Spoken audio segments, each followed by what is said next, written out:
Would you please state your name for the committee? My name's William Cotton. I'm a consultant at MPB Consulting. I'm also a cannabis patient in the state of Rhode Island.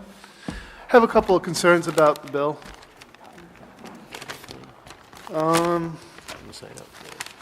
My first concern is the patients have to apply for a caregiver license in order to grow. Is this HIPAA approved?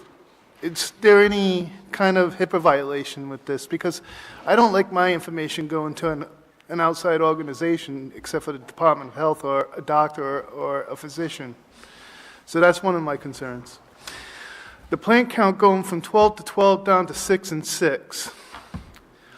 Well, there is a black market. I went to a dispensary last week and I bought a half ounce for myself. I paid $160 for a half ounce. 45 to 55% of my patients are on fixed income. They can't afford that. In comparison, a caregiver that I've known for 35 years sells me an ounce, double the price, double the amount that I bought at the Compassion Center for $160. I can buy that for $125. That's huge to the patients in this state. If you take away the gifting, that's taking away medicine from low-level patients that can't afford it at these dispensaries. People have extra medicine to give out. It really hurts the patients in the state. I mean, when I went to a dispensary, the line was outside the door. And there's only 3 dispensaries. So if you're limiting patients as of July 1st from 12 to 12 to 6 to 6, you're going to hurt a lot of patients, not just because of the count, but by going to these dispensaries and waiting in line. I have multiple sclerosis. I waited almost a half hour for my medicine, and this was at Greenleaf in Portsmouth. Out-of-state patients, this is the reason for the lines. You're accepting out-of-state patient cards from California. Well, they don't need an ID from California. They just need a card. So you don't know if that patient is actually from Rhode Island. And they can buy these cards for $45 online. So it's making a mockery of the system. The separation of medical and legalization is huge. You don't want that combining and murking the waters for these patients. The tax on CBD products, they want to tax the CBD products that people are selling at 80%. We sell CBD products in our office to patients that don't want the THC high. This helps out patients with back problems, with anxiety.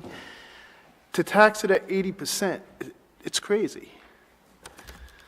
Written certification may be included in the medical records. It should be included. If you're getting it for a medical purpose, medical records should be included when you go see a doctor's visit. When you go to a doctor's office, make sure you qualify for the program, unless you're seeing your general physician, which he knows you qualify. I don't know why there would be a word named may in the middle of that sentence. Taking away co-ops. Again, July 1st, we're not going to have 3 to 6 dispensaries. Why would you want to take co-ops or gifting away if we don't have access to medicine and you're waiting in these lines? You're hurting patients again. A patient who grows for themselves cannot appoint the caregiver. So you're reducing the medicine again. And it's not going to the black market. I don't see it going to the black market. I'm on the board for Child Inc. I'm on the board for a couple of high schools, what do you want to call it, on education things, family engagement. We don't see it going to the kids as much as everybody's saying. You do see, if you go to like a high school like Gaudet in Middletown, they're having stuff in the back in the bushes from Greenleaf. So they're getting it from the dispensaries. So it is going on the street from the dispensaries. So that's kind of a black market. Caregiver can only assist in one patient unless additional patient is immediate family member or caregiver is able to demonstrate need. What is the need that these people have to demonstrate? It doesn't give an example.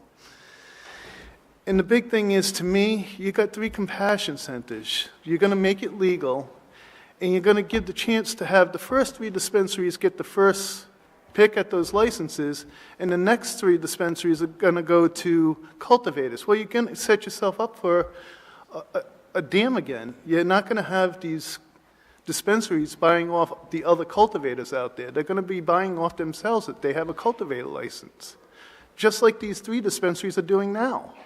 So why not have it to where the cultivators and these dispensaries can't buy those licenses, have it to the general public, and you have that logjam burst with these cultivators. You have 50 to 70 cultivators for 3 dispensaries. That's ridiculous.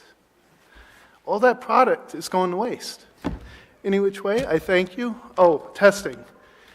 Testing should have been there at the beginning of this program. They're saying it's going to be 9 months out for complete testing.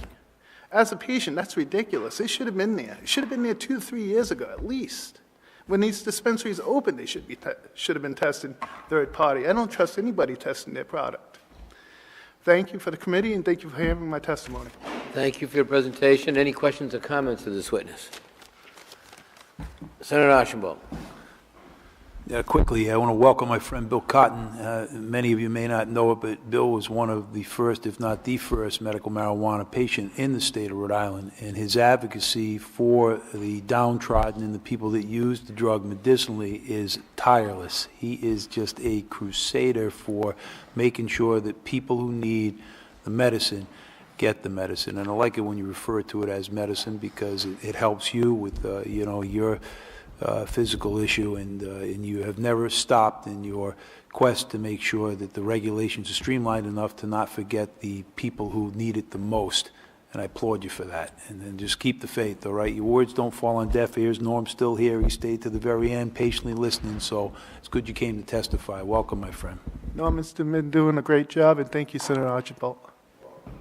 Any other questions or comments from the committee?